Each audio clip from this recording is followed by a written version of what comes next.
Hello everyone, welcome to my another new video. আজকের এই ক্লাসটিতে তোমাদের স্ক্রিনে যে কোশ্চেনটা রয়েছে এই কোশ্চেনের সলিউশানটা আমি তোমাদের দেখাবো। কোশ্চেনটা খুব সুন্দর একটা কোশ্চেন এবং একটু ট্রিকি কোশ্চেন। কি বলছে দেখো, বলছে if 2 to the power t equals to t⁻32 then find the value of T. তাহলে টির ভ্যালু কী হবে এটা জানতে চেয়েছে। তাহলে চলো সলিউশানটা দেখা যাক।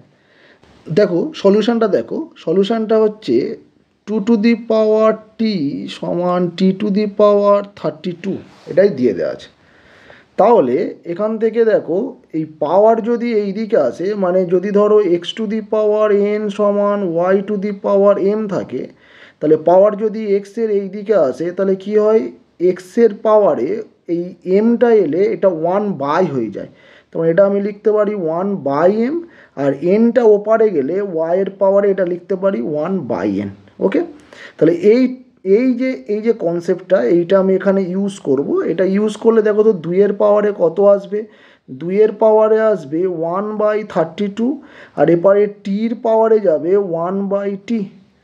ওকে, তাহলে দেখো এবারে আমাকে এই যে বাম দিকের যেটা আছে এইটাকে আমাকে সাজাতে হবে এই ফরম্যাটে, মানে টি এর পাওয়ারে 1/t। তার মানে দেখো এই 2-এর জায়গায় এমন একটা সংখ্যা আসবে সেই সংখ্যা, আর এই 32-এর জায়গায় যে সংখ্যাটা আসবে সেই সংখ্যা দুটো সমান হতে হবে, কারণ এখানে টি আর এই 1/t এর যে টি দুটো সমান।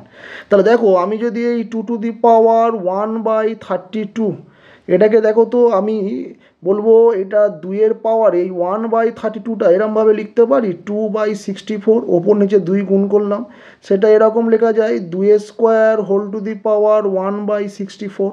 তাহলে দেখো 2² মানে কত, 4, তাহলে 4 to the power 1/64। তাহলে দেখো এটা এলো না, এটা দেখো এটা এখানে 4 চলে এলো, এটা এখানে 64 চলে এলো। আমাদের এই দুটো সমান আনতে হবে। তাহলে দেখো আরেকবার আমি এই 4-এর পাওয়ারে এই 64 ওপর নিচে 2 দিয়ে গুণ করলে এটা হয়ে যাবে 2/128। তাহলে এই 2টা তাহলে 4-এর পাওয়ারে যাবে, গেলে দেখো সেটা 16 হবে, 16-র পাওয়ারে এটা হবে 1/128। ওকে, আচ্ছা দেখো তাও যেটা এলো দেখো সমান নয়, এটা দেখো এটা 16 এলো, এটা 128 এলো। আবার আমি কি করব, আবার এটাকে আমি তাহলে ওপর নিচে 2 দিয়ে গুণ করব। দেখো 16 তার পাওয়ারে এটা করব কত, এটা করব 2, আর নিচে দেখো 128কে 2 দিয়ে গুণ করলে কত হয় 256। তার মানে দেখো এটা কীরকম না, এটা 16-র পাওয়ারে 2 তার পাওয়ারে কত 1/256। তাহলে এই 16কে দুবার গুণ করলে এটা চলে আসবে কত, এটা আসবে 256। 16কে দুবার গুণ করলে 256 আসবে। দেখো পাওয়ারে চলে এলো 256।